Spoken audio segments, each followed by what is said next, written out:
को दूर कर दिए। दूसरा गलती कौन किए?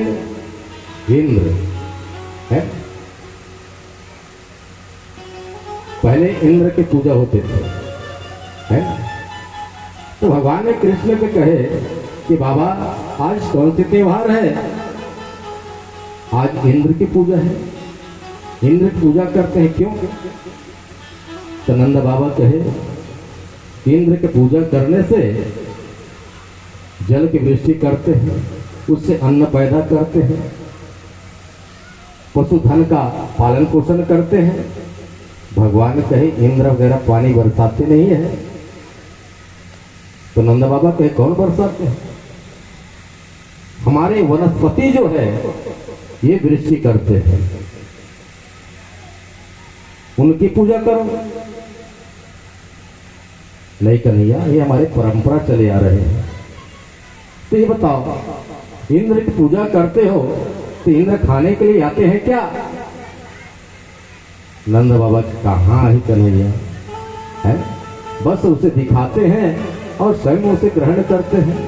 तो कौन से देवता है जो आते नहीं, खाते नहीं, उसकी पूजा करने से क्या फायदा? तो नंद बाबा कहे वो गोवर्धन की पूजा करेंगे तो आएंगे। भगवान कहते बिल्कुल आएंगे, और जो ले जाएंगे वो सब खाएंगे। तमाम गोकुलवासी की ही जब साक्षात देवता हमारे यहाँ हुए और दर्शन करे बर मिल रही, तो कौन इंद्र के पूजन करे? भगवान देकर पुण्य जेकर यहाँ एक पराठ व्यंजन जे बनत रही से आज दो पराठ बनी। काबर? एक पराठ लखा ही और एक पराठ ल घर लगे। हमारे लड़का परिवार है, धूमधाम से सभी त्योहार मनाए, मार पकवान बनाए। भगवान सबको ले गए कहाँ? गोवर्धन के पास है? सब पूजा करने के लिए गए। ये ला देख कर इसको देवर्षि नारद है। नारद जब देखिए पूजन करा, इंद्र मेरे का हो देंद्र? तो इंद्र कुर्सी में बैठे रहा है, एक गोड़ ऐसे रहते माड़ी हिलावा है। देवर्षि नारद कहते इंद्र क्या हो रहा है? तो इंद्र कहते लोग हमारे पूजा कर रहे हैं, उसे हम पूजा को स्वीकार कर रहे हैं। देवर्षि नारद के हाथ से तो पूजा बंद, और तो पूजा कराए तो सौ के एक हाथ में धर ले आरती ला, एक हाथ में धर ले घंटी ला के उतार में। किसने बंद किया? तो देवर्षि नारद के थे मोलाकार गुरु था,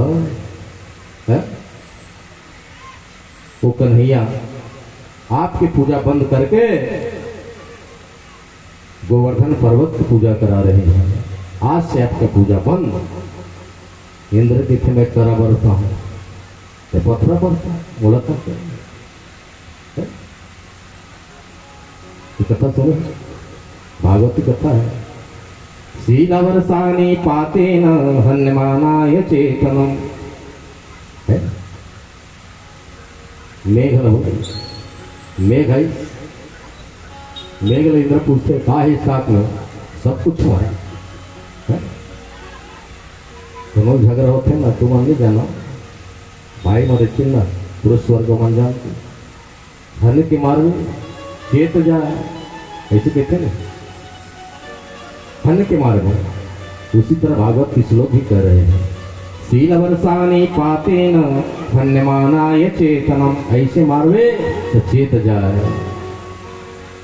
ये पूजा चलत है, विस्तार तो नहीं करूंगा, संक्षेप में।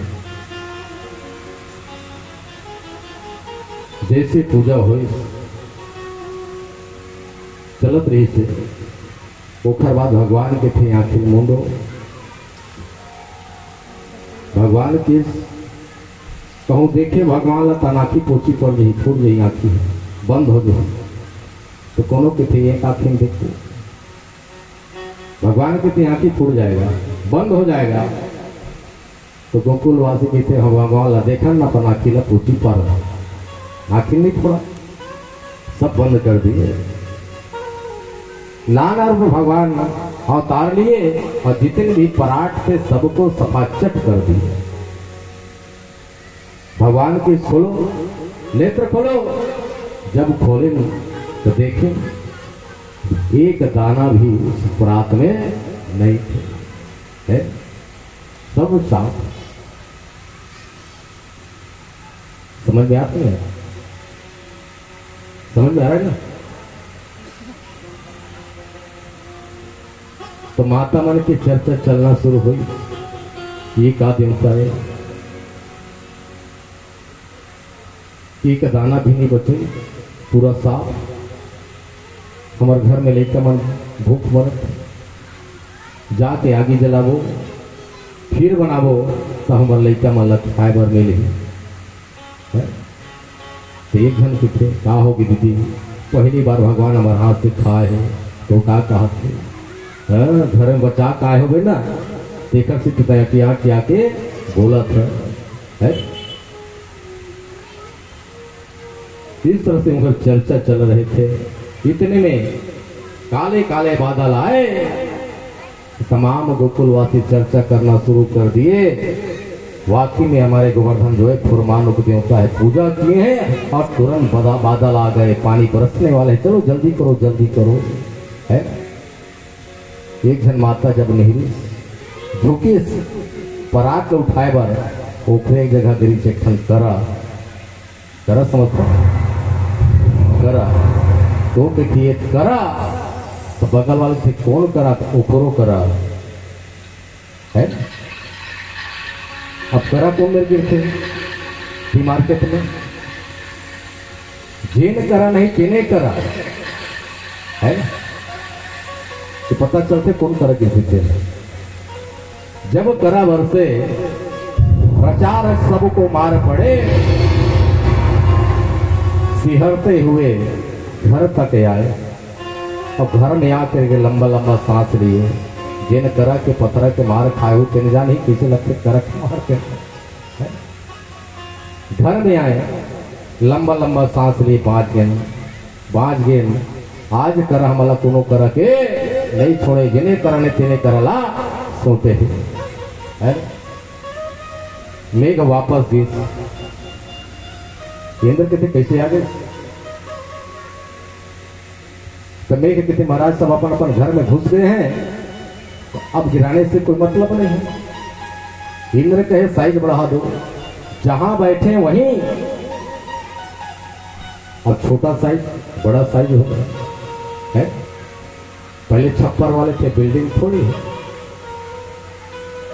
तो छप्पर को तोड़ करके जहां बैठे थे वहां भी करा। तो गोकुलवासी कही ये वो करा, तो गोकुलवासी कहते चलो ऊपर करा, काकर करा, कन्हैया करा, वही हमला भेजे रही थे, तो ऊपरे करा चलो। कन्हैया मात खाए पिए सोए, कन्हैया ए कन्हैया का हो गया भैया, ये करा हमला कोनो करक नहीं छोड़ते, अब तही कुछ बता। तो कन्हैया के थे मैं का करूं भैया, जाओ उखरे करा, काकर करा, गोवर्धन करा है।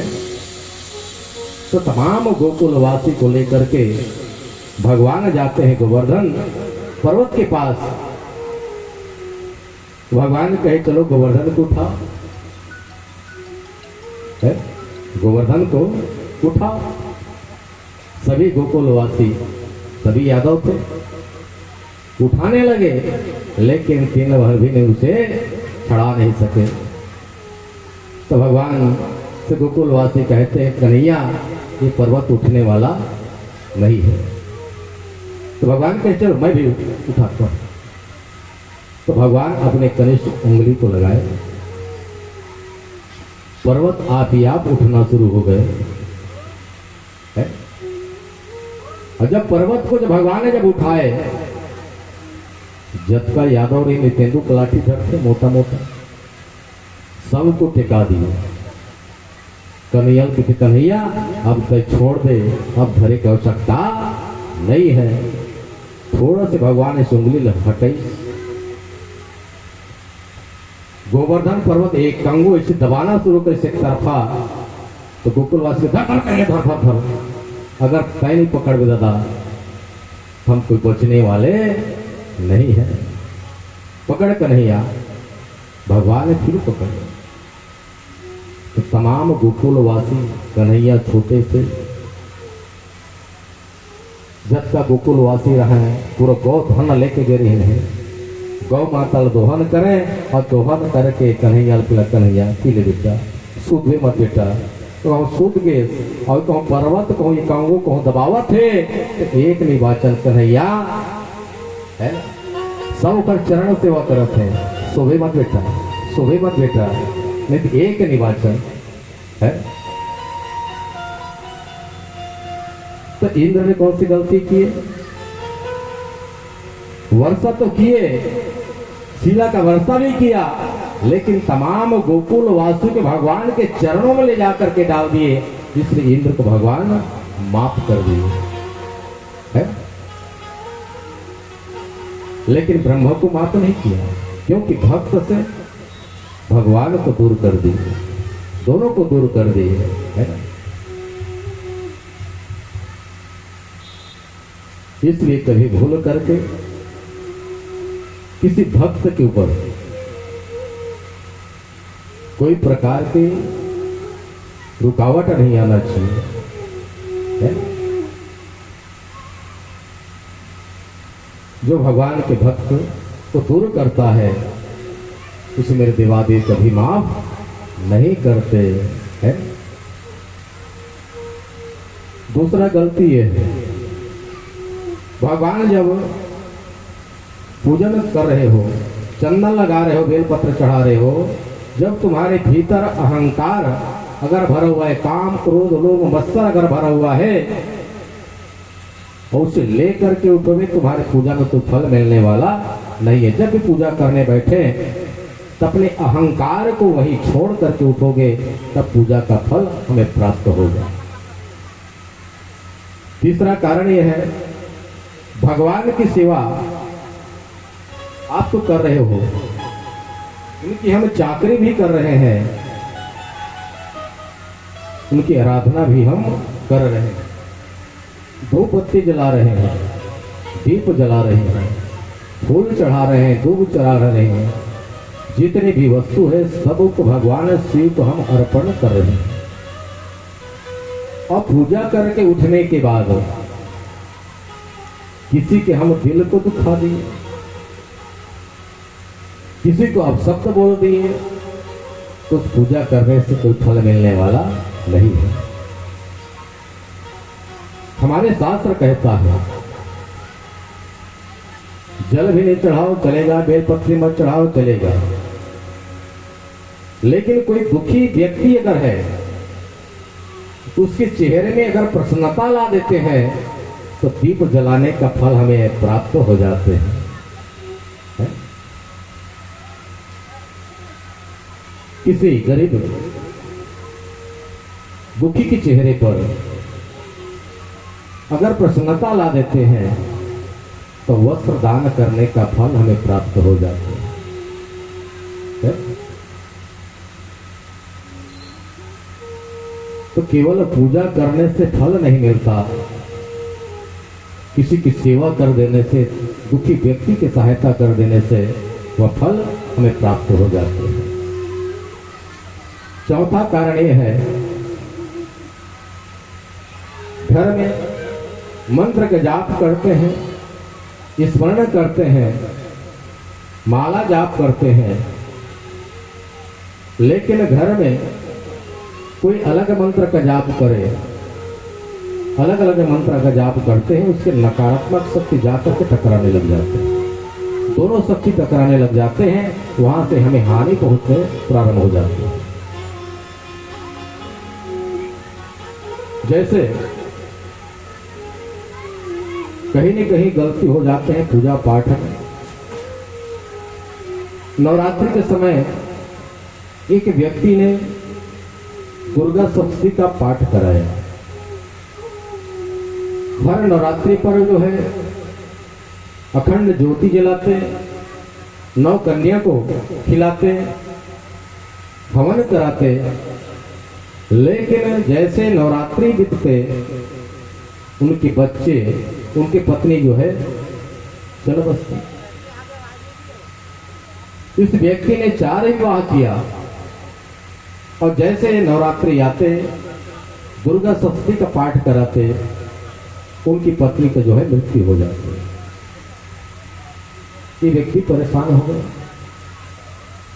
दुर्गा सप्तमी का पाठ कराता हूँ, अखंड ज्योति जलाता हूँ, 9 कन्या को भोजन भी कराता हूँ, फिर भी ऐसा क्यों हो रहा है। तो आज उस व्यक्ति ने गुरु जी के पास गए, जाकर निवेदन करा, गुरु जी उसे देखे और देख करके बोले बेटा बहुत दिन बाद आए हैं, क्या बात है, आने का कारण क्या है। उस व्यक्ति ने कहा महाराज गुरुदेव हर नवरात्रि पर अखंड ज्योति जलाता हूँ, दुर्गा सप्तमी का पाठ भी कराता हूँ, 9 कन्या को भी खिलाता हूँ, माता को चुनरी भी देता हूँ, कभी कभी भंडारा भी कराता हूँ। लेकिन महाराज जैसे नवरात्रि 1 महीना 2 महीना बीतता है और मेरी पत्नी जो है चल बसती है, आप कृपा कीजिए। गुरुजी ने कहा बेटा ऐसा तो नहीं होता, आप विधि विधान के अनुसार एक क्रिया जब किए हैं तो ऐसा तो नहीं होना चाहिए। तो एक काम करो बेटा, जब समय आएगा तो अपने आचार्य को बुलाना और मैं भी आऊंगा, अंदर बैठ करके उसके पाठ को सुनूंगा कहां पे गलती हुआ।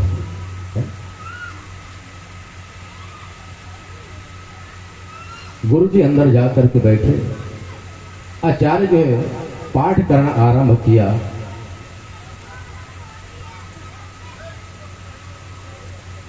तो गुरुजी अंदर बैठ करके श्रवण करने लगे। तो आचार्य सप्तमी के अंदर एक शब्द का प्रयोग कर दिए, भार्या भक्षन्तु। तो गुरुजी वहां से निकले और आकर के आचार्य को बोले